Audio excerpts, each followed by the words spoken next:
Hi guys, welcome back to my channel, or if you're new here, welcome. My name's Natalie and I do videos on handbag reviews, unboxings, a bit of luxury eye candy. So if you're into any of those, please consider subscribing. I'd love to have you back. So in today's video, I thought I'd change it up a little bit and talk about my luxury regrets. So whether that be luxury items that I've purchased in the past and I regret purchasing, or items that I've purchased and sold and I regret selling. I actually really enjoy these kinds of videos just because it gives you an overview of the item. It's so easy just to get caught up with how amazing an item is and talk about all the positives and how great it is. But not many people talk about the cons and how it doesn't really suit their lifestyle and why it doesn't suit their lifestyle. So I just wanted to make this video and talk about a few items that I have or that I've purchased and give my overview of it and why it didn't work for me. So I have been buying luxury items for a few years now, and I figured out what works and what doesn't work for me over the years. And when I purchase an item, I tend to do a lot of research before plunging in and buying it, just because it is a lot of money. And so I'm not really the type to just walk into a store, see something I like and just buy it then and there. I'll kind of go back and think about it for a couple of days, do a bit of research on the Purse forum and also YouTube, and just find informative videos like this where we talk about the pros and cons and why things don't work out or why they're really great. And that's when I would make my decision. So I'm much more of that kind of bigger picture thinker now. And of course, as I was starting my collection, I did make mistakes here and there and I didn't think about the whole picture, and that's why I've got a couple, not too many, regrets on my list at the moment. So yeah, I hope this video helps you if you are eyeing any of these pieces, or just in general you want to know kind of the thought process behind it or what you should consider. But I really hope you enjoy it nonetheless, and yeah, let's get into it. So the very first item on my luxury regrets list is my beloved Prada Saffiano double zip tote. So this is the one in the black Saffiano leather, so that textured leather, and it's got the gold hardware with the iconic double zips on top and also the crossbody strap. So this is a bag that's been on my wish list ever since I was in high school. So this was the very first luxury bag on my wish list ever. And I remember I told my cousin back then that when I finish high school, when I graduate from uni and get my full-time job, I'm going to get this bag just to celebrate and to commemorate all my hard work. I told myself this is the bag that I'm going to use for work all the time. It's such a professional looking bag. It's kind of like a briefcase, but it's still feminine, and I really loved it. I didn't take into consideration where I worked or what kind of job I was doing. I was just like, no, I had this dream. I've set my goal and this is what I'm going to get.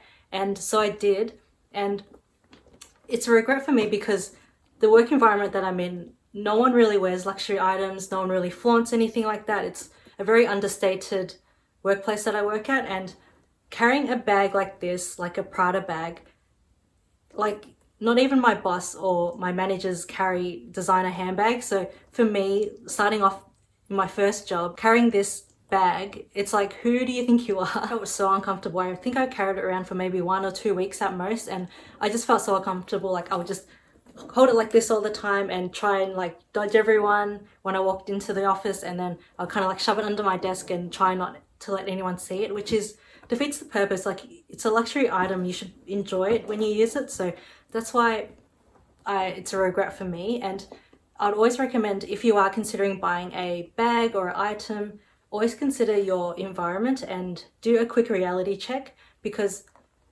at the end of the day, it's a luxury item, but you do want to enjoy it and you want to get that cost per wear down. So you don't want to be spending thousands of dollars on a bag that you only used maybe 2 or 3 times. So always do a quick reality check. Think of kind of the setting that you're going to be wearing the item in and see whether or not it fits and if you'd feel comfortable. If there's even the slightest chance that you might think, oh, I don't think I would feel comfortable, reconsider.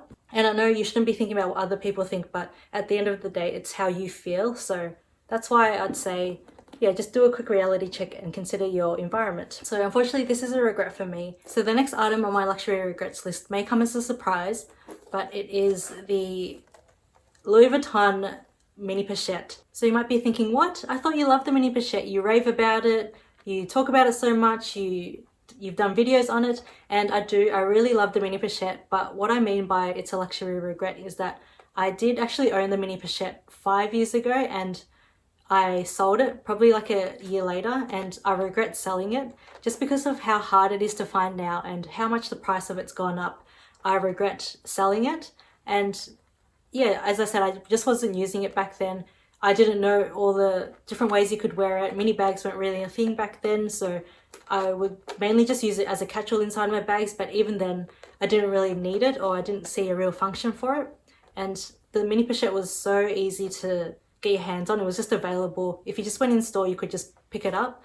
And so when I sold it, I did have to sell at a loss. So that hurt even more, just selling it at a loss, because now if I was to hold on to it, not only would I have it, but I could also sell it for way more than what I purchased it for back then. So that's a big luxury regret for me, but no regrets adding it back to my collection. Just a little bit that I had to pay a bit more, but still, I love this piece and I really get my money's worth for it. So the next item on my luxury regrets list is an item that I purchased fairly recently, but I don't have it with me just because as soon as I ordered it and got the item, I looked at it, I was like, nope, this is a regret. I'm sending it back. So I returned it, and luckily I did because I was able to return it and get my money's back.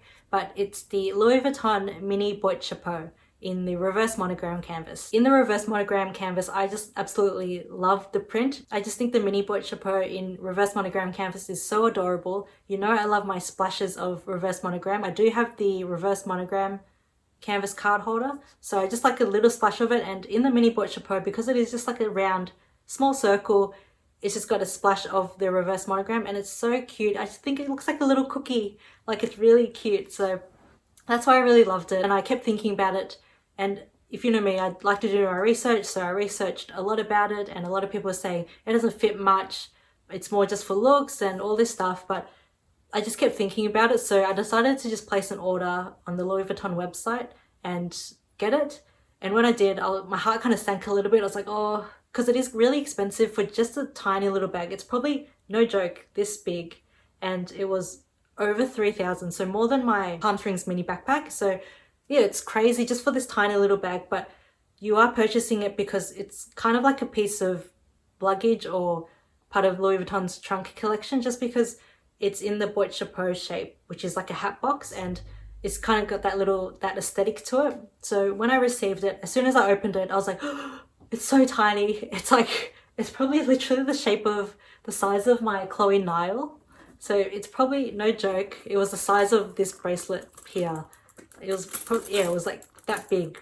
So yeah, I got it, and it's really, really well made. So I'll give them that. It's like a hard material, like it's still canvas, but the way it's made and the craftsmanship on it, it's just really, really pretty and delicate, and all the stitching was just perfect. It had the black leather long crossbody strap, a little handle, and the zipper on it was just really nice, and it just opened up kind of like a accordion style. And it was, yeah, the craftsmanship was just immaculate on it, and I could understand why it was so much. But I couldn't even fit my card holder in it. Fair enough, I couldn't fit my phone in it. Like, I was willing to accept that and just put it in my back pocket or just hold it, but for it not to hold my card holder, that kind of just was a bit for me. And it does have a card slit in the middle of it, but it didn't really function really well as a card holder, and you could only probably put maybe 2-3 cards at max in it, and if you had coins and everything, it'll get really messy. So yeah, I kept it for a couple of days. I tried it on, it looked really cute, I loved it, but at the end of the day, I knew it was a regret because it was so much money to spend for such a tiny and not practical bag. It was more just for looks, and yeah, so I couldn't justify that. So I returned it, and I'm glad I did, but still, it was a regret at that time. So the very last item on my luxury regrets list is my Louis Vuitton Speedy 30. I know this is such an iconic and timeless piece, and I absolutely love it, but I regret not purchasing it in the bandolier version. So the one that comes with the shoulder strap, the long crossbody or shoulder strap version. This is just the top handle. So this is just a very classic Speedy, and I just don't reach for it as much, or I don't reach for it at all really. And this was also a bag that I was contemplating selling just because I wasn't reaching for it. But I figured Louis Vuitton prices just keep going up and I would maybe regret selling this, so I decided to keep it, and I'm glad I do still have it just because it is a timeless piece, and it's a bag that I'll have in 5, 10, 20 years time, and it's a bag that I could eventually pass down to my kids. So it's a bag that I don't regret purchasing, but I do regret not purchasing the bandolier version, just because it would be so much more functional and practical with the shoulder strap. So that's all for today's video. I know I didn't have too many on my luxury regrets list, and that's only because I like to do my research.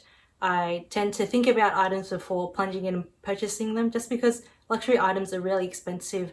It's not something that you want to be buying on a regular basis, like a weekly basis, just because it will take away from that luxury feeling. And so I think saving up, thinking about the purchase before plunging in and buying it, just kind of adds to that excitement factor. And yeah, that's why I don't have too many on my list, and I'm happy that the regrets that I have, I've kind of learnt from, and I hope that you can learn something from it too. But yeah, as I said, that's all for today. I really hope you enjoyed it. If you did, please don't forget to subscribe and join me for future videos. I would love to see you back. I have a lot more content planned, so stay tuned for that. But until then, I'll see you in my next video. Bye!